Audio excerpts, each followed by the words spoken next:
Hello! Today I wanted to do a Harry Potter based video, but I have already made a decision that I'm not going to review the books. There's no point. People who have read it are already they already know. And people who haven't, sorry. I'm being photobombed by my dog. She's adorable, but she's also distracting. People who have already read the books don't need me to tell them about them because they probably read them as obsessively as I do, and they don't need a walkthrough or a review. And people who haven't read them by this point probably are not going to. And hopefully that's not true. Hopefully people will read them even now, even so many years after they've come out. So, instead, when I do Harry Potter related videos, this being the first of those, I plan to do them sort of based on a critical thinking topic or something that bothers me or something I wish could be different or something I really love about them. Today, one of those topics is something I perhaps wish could be different, and that is the sorting hat. I am not a fan of the concept of the sorting hat. For the longest time, I didn't even think about it. It didn't bother me. I thought it was an interesting gimmick, a way to divide the characters into different houses based on certain traits or things like that. But there's something very insidious about the sorting hat that came to be more clear as time went on. And it's great if you're a Gryffindor or a Ravenclaw, maybe a Hufflepuff, but not so great if you're a Slytherin, and honestly, not so great if you're a Hufflepuff. And I think that's really problematic. Everyone thinks Gryffindors are really great, everyone wants to be a Gryffindor, or... well, okay. Gryffindors are played up so well. They get to be brave and courageous. They get to do all the adventure stuff. They get to be the action hero. That's who they are, unless you're Neville Longbottom. Ravenclaws get to be the smart ones. They're always studying, always being really intelligent, things like that. Hufflepuffs are friendly? Yeah, you don't get much else on them. More on that in a second. And Slytherins are cunning, ambitious, self-concerned. It's not really a list that's particularly positive. And they're specifically listed in a non-positive way.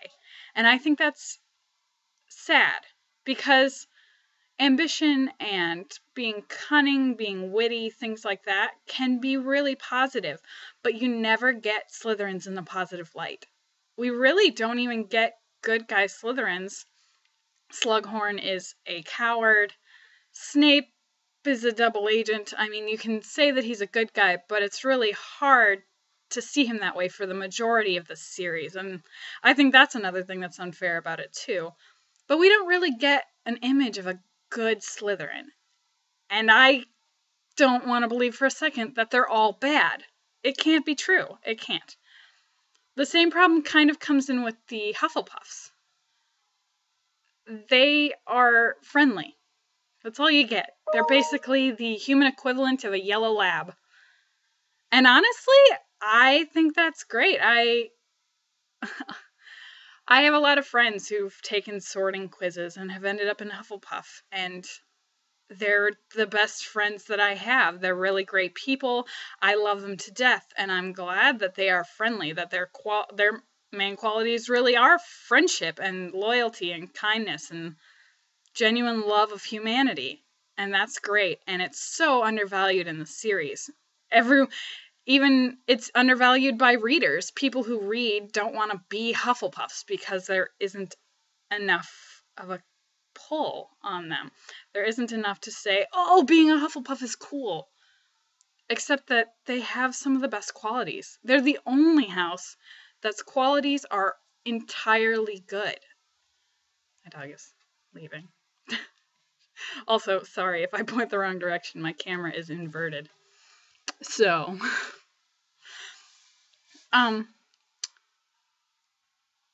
but, and that's the thing, is that we never get an idea of Hufflepuffs being so great because we barely get Hufflepuffs in our story. We get Tonks, who is obviously great, but we don't think about her as a Hufflepuff. We think about her as this cool or adult. We get Cedric, who we can only get attached to for about a book. I personally am sorted into Ravenclaw, and that's mostly great. I mean, I do think of myself as intelligent, but honestly, if I were sorted, I don't think I'd actually be put into Ravenclaw because I'm not the studying type. I'm smart, but I don't study.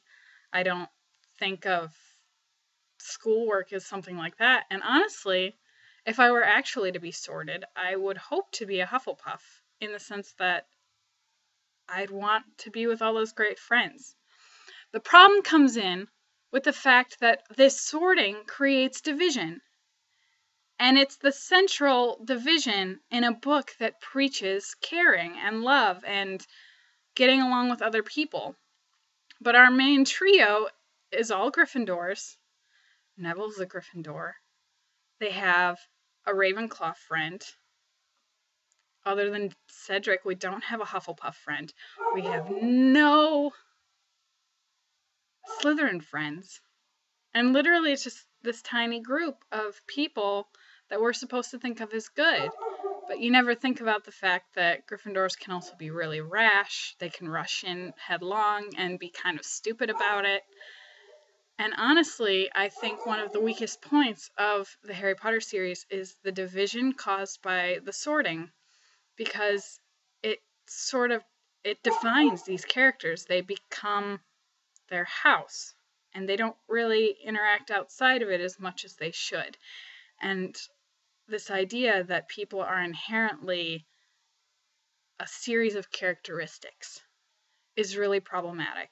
It's really troubling, and I think it's one of the weakest points of the series. I think it's one of the things that troubles me the most, especially when you get things like Pottermore that allow you to get into that world, and the major thing about Pottermore is the sorting. And I've seen people upset to the point of wanting to throw things and cry because they've been sorted into a house that they don't feel is right, because people are sad if they don't get into the cool house, which is Gryffindor or Slytherin sometimes, or even Ravenclaw. I've seen people upset that they became Hufflepuffs, even though Hufflepuffs, I think they're great. But it's a thing. It's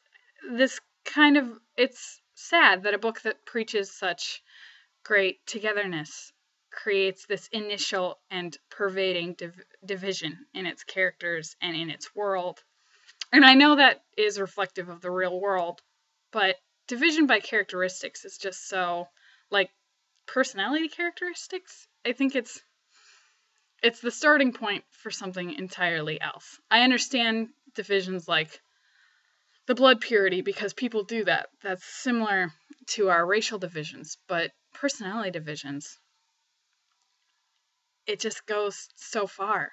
And I know that it's a real thing, but I think it's troubling to promote that kind of division in a book that kids read, because it's the thing we need to avoid. I mean, we see it all the time, characters bad-mouthing another house because that's what they've been taught, that the other house is somehow inferior or wrong, and they're the ones who have it right. And that's decidedly troubling. And this trend of division by traits has kind of pervaded into other literature. I don't know much about the Divergent series, but I do know that that's something that comes into it, that they also are kind of divided by traits, things like that. I mean, it even goes so far as, like, the districts of the Hunger Games. People will take those quizzes and it'll tell them what personality traits follow what districts. And I think all these books are trying to talk about how we need to find the places where we have things in common, not the places where we're torn apart. And it's a troubling structure. It's understandably troubling in the Hunger Games, since the whole area is supposed to be torn apart by all these things. My hands are doing weird things. But it makes sense in something like that. But in a book that's trying to preach that wizards have really each other to get through, because they can't necessarily be truthful in front of muggles, and they can't necessarily be who they are always in public, it's troubling. And it's a theme that's started to get into other literature, and it stays troubling because then young adults keep reading this idea that personality traits should be something that divide us. And I hope that that's not true. I hope that we can all find out that our personality traits need to be different, because if we all think the same way or act the same way, we'll never learn anything new. It's not okay to just discount others' ideas and personalities. And that's what I have to say about that. So this is the end of the video.